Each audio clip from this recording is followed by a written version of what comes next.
Sir, നമ്മുടെ പ്രതിപക്ഷ നേതാവ് രാഹുൽ ഗാന്ധിയുടെ ബെസ്റ്റ് ഫ്രണ്ട്, ആത്മാർത്ഥ സുഹൃത്ത്, ഈ പാകിസ്ഥാന്റെ സൈനിക മേധാവിയും ഫീൽഡ് മാർഷലുമായ അസീം മുനീർ ആണെന്ന് BJP നേതാവ് പ്രദീപ് ഭണ്ഡാരി ചൂണ്ടിക്കാണിച്ചിരിക്കുകയാണ്, ട്വീറ്റ് ചെയ്തിരിക്കുകയാണ്. എന്താണ് സാർ ഇങ്ങനെ ഇപ്പോൾ പെട്ടെന്ന് അങ്ങനെ ഒരു പ്രകോപനം ഉണ്ടാകാൻ, രാഹുൽ ഗാന്ധിക്കെതിരെ ഇങ്ങനൊരു ട്വീറ്റ് BJP നടത്താനുള്ള കാരണം എന്താണ്? അതായത് ഇന്ത്യ പാകിസ്ഥാൻ ക്രിക്കറ്റിൽ ഏഷ്യ കപ്പിൽ, ദുബായിൽ വെച്ച് നടന്ന ഏഷ്യ കപ്പിൽ ഇന്ത്യ ജയിച്ചു.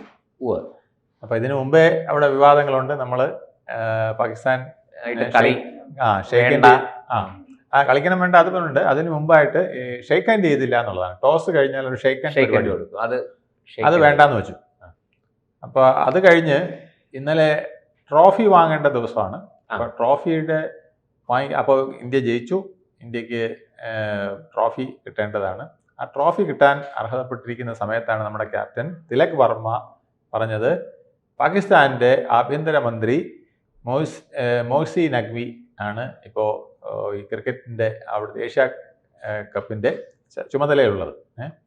ഏഷ്യ ക്രിക്കറ്റ് ബോർഡിൻ്റെയും അദ്ദേഹമാണ് തലവനായിട്ട് നിൽക്കുന്നത്. അപ്പോൾ അദ്ദേഹത്തിൻ്റെ കയ്യിൽ നിന്ന് ഞങ്ങൾ ട്രോഫി വാങ്ങിക്കാൻ തയ്യാറല്ല, മറ്റാരെങ്കിലും നിന്ന് വാങ്ങിക്കണം.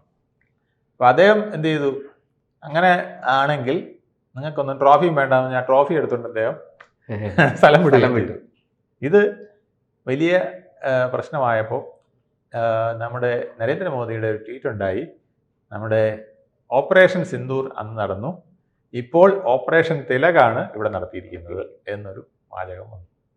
അദ്ദേഹം അത് പറയാൻ കാരണം നമ്മുടെ ക്യാപ്റ്റൻ തിലക് വർമ്മയാണല്ലോ ഈ ഇതിനു വേണ്ടിയിട്ട് ഇങ്ങനൊരു തീരുമാനം എടുത്ത്. അപ്പോൾ അതുകൊണ്ട് ഇത് തിലക് ഓപ്പറേഷൻ തിലകായിട്ട് ഇതിനെ അദ്ദേഹം സൂചിപ്പിച്ചു. ഇത് നമ്മുടെ കോൺഗ്രസിൻ്റെ നേതാക്കളെയെല്ലാം ഭയങ്കരമായിട്ട് ചൊടിപ്പിച്ചു. അതിൽ AL പാട്ടീൽ എന്ന് പറയുന്ന മഹാരാഷ്ട്രയുടെ കോൺഗ്രസിൻ്റെ സ്പോക്സ് പേഴ്സൺ നരേന്ദ്രമോദി എല്ലാ വിഷയത്തിലും രാഷ്ട്രീയം കലർത്തുകയാണ്, കളിയിലും രാഷ്ട്രീയം കലർത്തുകയാണ്, സ്പോർട്സ്മാൻ സ്പിരിറ്റ് ഇല്ല, അങ്ങനെയൊക്കെ പറഞ്ഞുകൊണ്ട് അങ്ങനെ ഓപ്പറേഷൻ സിന്ദൂർ ഇതിനകത്തും കൊണ്ടുവന്നു, ഇത് ശരിയല്ല എന്നൊക്കെ പറഞ്ഞുകൊണ്ട് പാകിസ്ഥാൻ്റെ ആഭ്യന്തരമന്ത്രി പോലും പറയാത്ത ചില വിമർശനങ്ങൾ അദ്ദേഹം ഉന്നയിച്ചു പറഞ്ഞു മോദിക്കെതിരെ. ഇതിനെ സപ്പോർട്ട് ചെയ്തുകൊണ്ട് പഹൻ ഖേരയും അദ്ദേഹം പിന്നെ ഇത് നോക്കിയിരിക്കുകയാണല്ലോ എന്ത്. അപ്പോൾ പഹൻ ഖേരയും ഇതുപോലെ തന്നെ കുറച്ച് കാര്യങ്ങൾ തട്ടിവിട്ടു. അതാണ് ഇപ്പോൾ പ്രദീപ് ഭണ്ഡാരിക്ക് ഇങ്ങനെ ഒരു കാര്യം പറയാൻ ഇടയാക്കിയത്. അപ്പം നിങ്ങൾ ഇന്ത്യ പാകിസ്ഥാൻ കളി കഴിഞ്ഞ് ഇന്ത്യൻ ടീമിനെ അഭിനന്ദിച്ചില്ല, അതിന് പകരം നിങ്ങൾ പാകിസ്ഥാൻ്റെ പക്ഷം പിടിച്ചുകൊണ്ട് സംസാരിച്ചു. അപ്പോൾ ഇൻ്റർനാഷണൽ വേദിയിൽ നിങ്ങൾ പാകിസ്ഥാനെ വലിയ ആളാക്കാനായിട്ട് ശ്രമിക്കുകയാണ് എന്നുള്ളതാണ് ഭണ്ഡാരിയുടെ ആരോപണം. കാരണം ഈ ട്രോഫി എടുത്തുകൊണ്ട് പോയത് വലിയ തെറ്റാണ്. അപ്പോൾ അത് നമ്മൾ ഏഷ്യ കപ്പ് ക്രിക്കറ്റ് ബോർഡിൽ ഇത് പിന്നെ അവതരിപ്പിക്കാനും പാകിസ്ഥാനി ചെയ്തത് ശരിയായില്ലെന്ന് പറയാനും മോഴ്സി നഖ്വിയെ ഒന്ന് ചോദ്യം ചെയ്യാനും ഒക്കെ ഉള്ള പരിപാടിയിലേക്ക് നമ്മൾ നീങ്ങിക്കൊണ്ടിരിക്കുകയാണ്. ആ സമയത്ത് ഇത് വന്നത് വലിയ പ്രശ്നമായിട്ട് ഉന്നയിച്ചു. അങ്ങനെയാണ് ഇത് വലിയ വിഷയമായിട്ട് മാറിയത്. അപ്പോൾ അതിൻ്റെ കൂടെ പ്രധാനമായിട്ട് വന്നിരിക്കുന്നത് ഇന്ത്യ വിരുദ്ധ സമീപനം കോൺഗ്രസിൻ്റെ ഒരു ശൈലിയായി മാറിയിരിക്കുകയാണ്. ഏത് കാര്യത്തിനും പാകിസ്ഥാനെ അനുകൂലിക്കുക. പാകിസ്ഥാൻ്റെ ഇന്ത്യൻ പ്രധാനമന്ത്രിയെ അധിക്ഷേപിച്ചപ്പോൾ പാകിസ്ഥാൻ ആഭ്യന്തരമന്ത്രി ചെയ്തത് എന്താണ്, അവിടെ ഇരുന്ന് ട്രോഫി എടുത്തുകൊണ്ട് പോയി എന്ന് മാത്രമല്ല, അദ്ദേഹം ഡയസിൽ ഇരുന്നിട്ട് കളിയുടെ ഒരു ഘട്ടത്തിൽ ഇന്ത്യ ജയിച്ചപ്പോൾ പോലും കൈയടിക്കുക, മറ്റുള്ളവർ മുഴുവൻ കൈയടിക്കുകയാണ്, ആ സമയത്ത് അദ്ദേഹം കൈയടിക്കാൻ പോലും തയ്യാറല്ല എന്നുള്ളതാണ്. അങ്ങനെ ഇരുന്ന ആളിനെ ഒന്നും വിമർശിച്ചില്ല. അതുപോലെ പാകിസ്ഥാൻ ക്യാപ്റ്റൻ ഇദ്ദേഹത്തിൻ്റെ കയ്യിൽ നിന്ന് തന്നെ വന്ന് അവരുടെ $75,000 ചെക്ക് വാങ്ങിച്ചിട്ട് അതും വലിച്ചെറിഞ്ഞു. അത് പാകിസ്ഥാനിലെ തന്നെ ക്യാപ്റ്റനാണ് ചെയ്തത്. അതും കോൺഗ്രസിന് വിമർശനമല്ല, നമ്മുടെ ആൾക്കാർ ചെയ്തതാണ് വിമർശനം. അപ്പം നമ്മുടെ ആൾക്കാർ ചേർന്ന് വിമർശനം പറഞ്ഞോട്ടെ, പക്ഷെ ആദ്യം ഒന്ന് അഭിനന്ദിക്കാൻ പോലും ചെയ്തില്ലല്ലോ. അതെ, മത്സരം ജയിച്ചതാണല്ലോ. അത് 3 മത്സരങ്ങളിൽ തുടർച്ചയായിട്ട് ജയിക്കുന്നു. ഇന്ത്യക്ക് അന്തസ്സുള്ള ഒരു വിജയം നൽകി. ആദ്യം നമ്മൾ തോറ്റുപോകുന്നാണ് വിചാരിച്ചത് തുടക്കത്തിൽ. കാരണം ഫസ്റ്റ് വിക്കറ്റ് പോയപ്പോൾ നമ്മൾ പെട്ടെന്ന് പോയപ്പോൾ നമ്മൾ വിചാരിച്ചത് നമ്മളെ ബുദ്ധിമുട്ടിലാക്കും എന്നുള്ളതാണ്. പക്ഷേ നമ്മുടെ ബൗളേഴ്സിന്റെ പിന്നെ മിഡിൽ ലെവൽ ബാറ്റ്സ്മാന്റെ കഴിവുകൊണ്ടും പിന്നീട് വന്നത് ബൗളേഴ്സിന്റെ കഴിവുകൊണ്ടുമൊക്കെയാണ് നമ്മൾ രക്ഷപ്പെട്ടത്. ഈ കളിയിൽ ഉടനീളം പാക് താരങ്ങൾ ഉൾപ്പെടെ ഇന്ത്യൻ താരങ്ങളെ പ്രകോപിപ്പിക്കാനാണ് ശ്രമിച്ചുകൊണ്ടിരുന്നത്. അല്ല, അതെപ്പോഴും ഉണ്ടാവുമല്ലോ. കാരണം അവിടുത്തെ ഈ പാക് ഒരു മുൻ താരം റഷീദ് ലത്തീഫ്, അദ്ദേഹം വിക്കറ്റ് കീപ്പറും ക്യാപ്റ്റനും ഒക്കെ ക്യാപ്റ്റനായിരുന്നു. അദ്ദേഹം പറഞ്ഞൊരു വാചകമുണ്ട്, ഞാനത് കുറിച്ചു കൊണ്ടുവന്നിട്ടുണ്ട്. അതായത് ഇന്ത്യ ടുഡേക്ക് കൊടുത്തൊരു അഭിമുഖമാണ്, ഇന്ത്യയുടെ ഒരു ചാനലിന് കൊടുത്ത അഭിമുഖമാണ്. അദ്ദേഹം പറയുന്നത് മത്സരമൊക്കെ ഉണ്ടാവും, യുദ്ധം ഉള്ളിടത്തോളം ക്രിക്കറ്റിൽ വൈരവും ഉണ്ടാവും, അത് അവസാനിക്കാനൊന്നും പോണില്ല, പക്ഷേ അതിൽ ഇന്ത്യ ജയിച്ചുകൊണ്ടേയിരിക്കും, അതും ഞങ്ങൾക്കൊരു പ്രശ്നമല്ല. പക്ഷേ വൈരാഗ്യം എപ്പോഴും ഉണ്ടാകും, അത് എന്നും തുടരുക തന്നെ ചെയ്യും. ഇതാണ് പാക് മനസ്ഥിതി. അതായത് അവർക്ക് ഒരിക്കലും ഇത് അവസാനിപ്പിക്കാൻ ഉദ്ദേശമില്ല. വൈരാഗ്യം നിങ്ങൾ ജയിച്ചാലും ശരി തോറ്റാലും ശരി, ഞങ്ങളുടെ വൈരാഗ്യം അങ്ങനെ തുടർന്നുകൊണ്ടേയിരിക്കും. വളരെ ഞങ്ങളുടേതെന്ന് അവർ എടുത്തു പറഞ്ഞിട്ടില്ല. നമ്മുടെ രാജ്യങ്ങൾ തമ്മിലുള്ള വൈരാഗ്യം എന്നായിരിക്കും ഉദ്ദേശിച്ചിരിക്കുന്നത്. എന്തായാലും വൈരാഗ്യം തുറന്നുകൊണ്ടേയിരിക്കും എന്നുള്ളതാണ് അദ്ദേഹത്തിന്റെ മറുപടി. ഇതൊക്കെ കണ്ടുകൊണ്ട് പാകിസ്ഥാന്റെ മനസ്ഥിതി അറിയാവുന്നതുകൊണ്ടാണ് നരേന്ദ്രമോദി പറഞ്ഞത് ഓപ്പറേഷൻ തിലക് ഇപ്പൊ ഇവിടെ നടന്നിരിക്കുകയാണ്. അതെ, അവിടെ ഓപ്പറേഷൻ സിന്ദൂർ നടന്നെങ്കിൽ ഇവിടെ ഫീൽഡിൽ ഓപ്പറേഷൻ തിലക് നടന്നിരിക്കുന്നു എന്ന് പറഞ്ഞത് അതുകൊണ്ടാണ്. പക്ഷെ അത് കോൺഗ്രസ്സുകാർക്കൊട്ടും ഇഷ്ടപ്പെട്ടില്ല. അവർ വളരെ ദേഷ്യത്തിലാണ്. പക്ഷെ അവർ പാകിസ്ഥാന്റെ ആഭ്യന്തരമന്ത്രി ചെയ്തതോ പാകിസ്ഥാന്റെ ക്യാപ്റ്റൻ ഇത് വലിച്ചെറിഞ്ഞതോ 1 മണിക്കൂറോളം ഇന്ത്യൻ ടീമിനെ അവിടെ കളി കഴിഞ്ഞിട്ട് വെയിറ്റ് ചെയ്യിച്ചതോ ഒന്നും ഇന്ത്യയുടെ പ്രതിപക്ഷ പാർട്ടിക്ക് ഒരു വിലയില്ല, പ്രശ്നവുമല്ല. ഇന്ത്യയുടെ ഈ പ്രശ്നമാണ് ഒരു വലിയ പ്രശ്നമാക്കി എടുക്കുന്നത് എന്നുള്ളതാണ്. അപ്പോൾ ഇന്ത്യ എന്തുകൊണ്ട് അങ്ങനെ ചെയ്തു എന്നുള്ളത് ഇന്റർനാഷണൽ വേദിയിൽ അങ്ങനെ ചെയ്യാമോ എന്നൊക്കെ ഉള്ളതാണ് ചോദിക്കുന്ന ചോദ്യങ്ങൾ. പക്ഷെ അതിൻ്റെ മറുപടി ഇത്രയേ ഉള്ളൂ, ഇന്ത്യക്ക് ഒരു പ്രൊട്ടസ്റ്റ് അറിയിക്കണമായിരുന്നു. നമ്മൾ എതിർ കക്ഷിയോട് മത്സരിക്കില്ല എന്ന് പോലും പറഞ്ഞില്ല, നമ്മൾ മത്സരിച്ചതിന് ശേഷം നമ്മൾ ഷെയ്ക്ക് ഹാൻഡ് കൊടുക്കുന്നത് വേണ്ടാന്ന് വെച്ചു. കാരണം ഇന്ത്യയിലെ അമ്മമാരെയും സഹോദരിമാരുടെയും പെൺകുട്ടികളുടെയും സിന്ദൂരം മായ്ച്ച ആ ഒരു പ്രതിഷേധം നമ്മുടെ മനസ്സിലുണ്ട്. അതുകൊണ്ട് നമ്മളിപ്പോൾ ഇത് പഹൽഗാമിന് മുമ്പ് ഒരു എഗ്രിമെന്റ് ഉണ്ടാക്കിയതാണ് ഈ ഏഷ്യ കപ്പിൽ മത്സരിക്കാമെന്നുള്ളത്.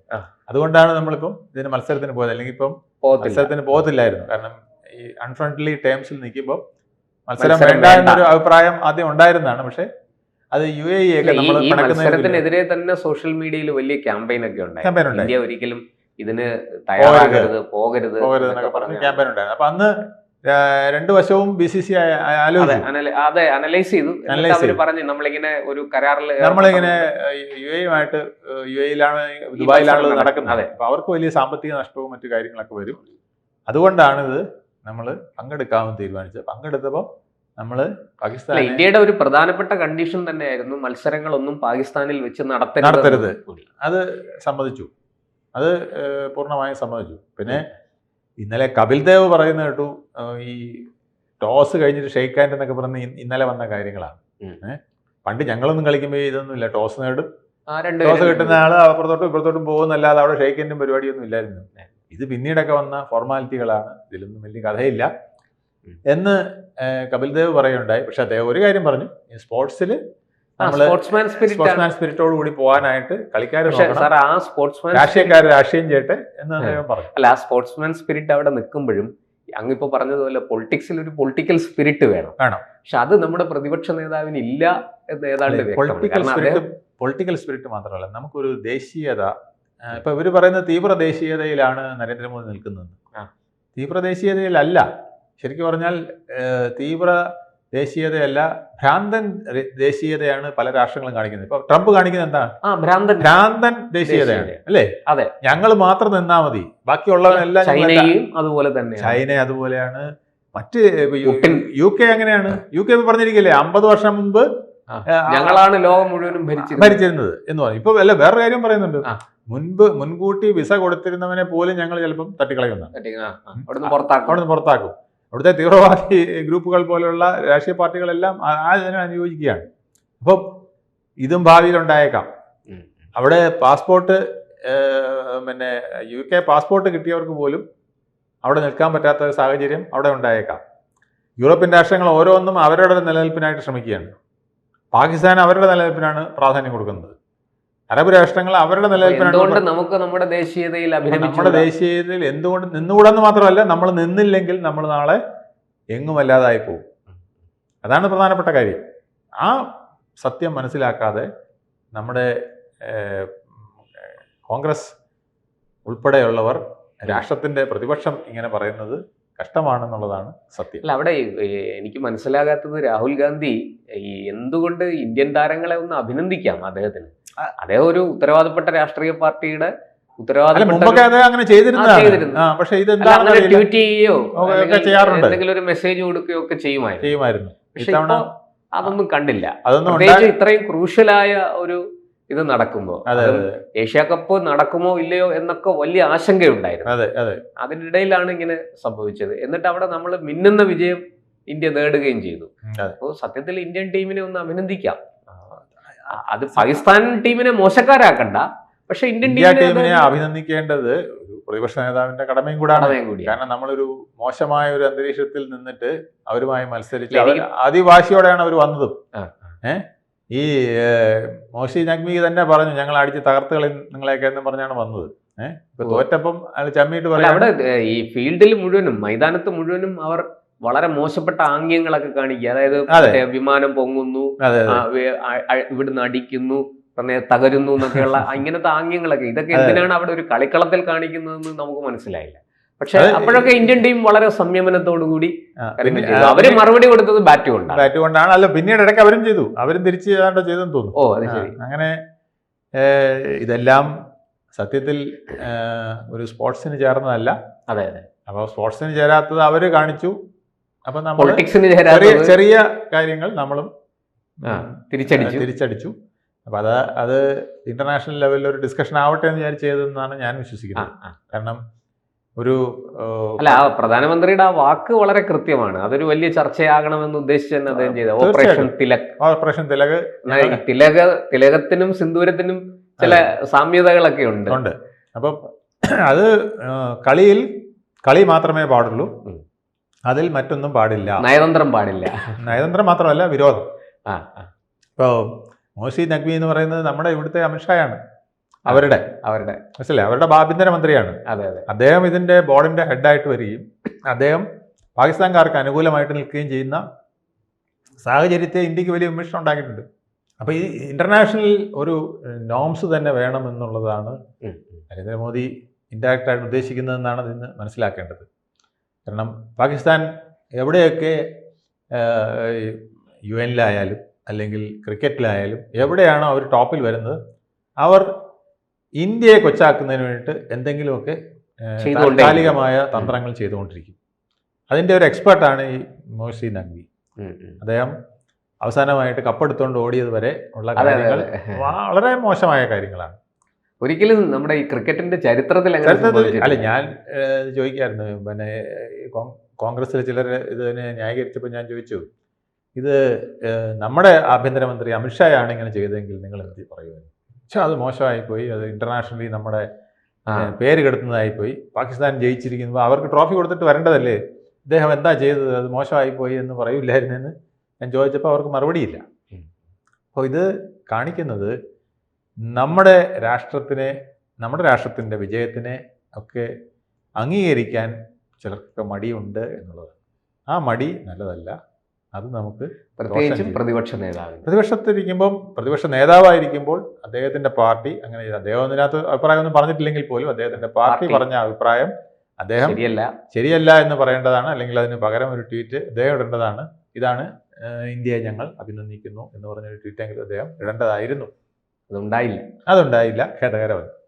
കൂടുതൽ വാർത്തകളും വിശേഷങ്ങളും നിങ്ങളിലേക്ക് എത്താൻ ABC മലയാളം സബ്സ്ക്രൈബ് ചെയ്യുക, ബെൽ ബട്ടണും അമർത്തുക.